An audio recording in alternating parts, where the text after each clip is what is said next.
मत्स्य अवतार भगवान विष्णु के प्रथम अवतार है। मछली के रूप में अवतार लेकर भगवान विष्णु ने एक ऋषि को सब प्रकार के जीव जंतु एकत्रित करने के लिए कहा और पृथ्वी जब जल में डूब रही थी तब मत्स्य अवतार में भगवान ने उस ऋषि की नाव की रक्षा की।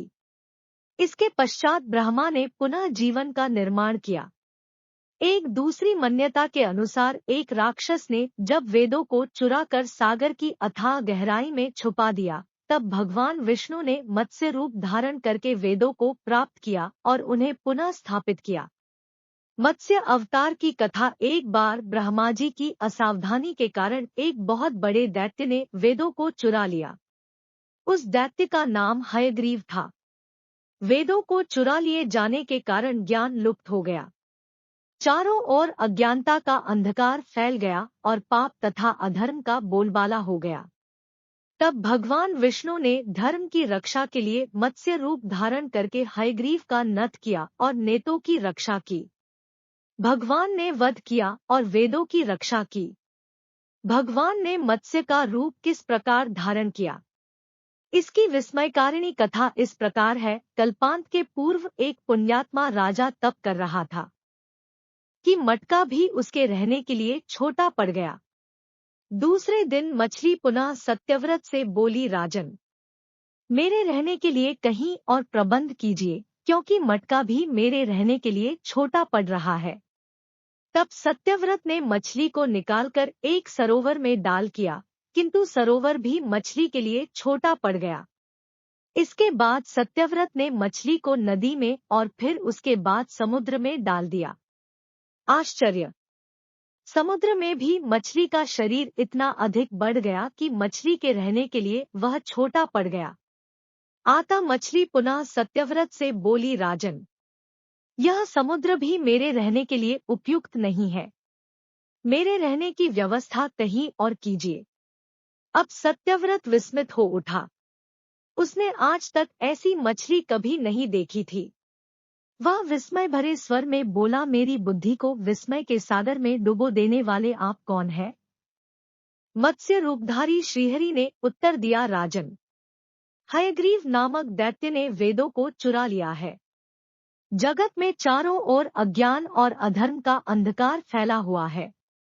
मैंने हयग्रीव को मारने के लिए ही मत्स्य का रूप धारण किया है। आज से 7वें दिन पृथ्वी प्रलय के चक्र में फिर जाएगी। समुद्र उमड़ उठेगा। राजा का नाम सत्यव्रत था। सत्यव्रत पुण्यात्मा तो था ही, बड़े उदार हृदय का भी था। प्रभात का समय था। सूर्योदय हो चुका था। सत्यव्रत कृतमाला नदी में स्नान कर रहा था। उसने स्नान करने के पश्चात जब तर्पण के लिए अंजलि में जल लिया तो अंजलि में जल के साथ एक छोटी सी मछली भी आ गई। सत्यव्रत ने मछली को नदी के जल में छोड़ दिया। मछली बोली, राजन, जल के बड़े बड़े जीव छोटे छोटे जीवों को मारकर खा जाते हैं। अवश्य कोई बड़ा जीव मुझे भी मारकर खा जाएगा। कृपा करके मेरे प्राणों की रक्षा कीजिए। सत्यव्रत के हृदय में दया उत्पन्न हो उठी। उसने मछली को जल से भरे हुए अपने कमंडलू में डाल लिया। तभी एक आश्चर्यजनक घटना घटी। एक रात में मछली का शरीर इतना बढ़ गया कि कमंडलू उसके रहने के लिए छोटा पड़ने लगा। दूसरे दिन मछली सत्यव्रत से बोली, राजन, मेरे रहने के लिए कोई दूसरा स्थान ढूंढिए, क्योंकि मेरा शरीर बढ़ गया है। मुझे घूमने फिरने में बड़ा कष्ट होता है। सत्यव्रत ने मछली को कमंडलू से निकालकर पानी से भरे हुए मटके में रख दिया। यहाँ भी मछली का शरीर रात भर में ही मटके में इतना बढ़ गया। वे जीते जी ही जीवन मुक्त हो गए।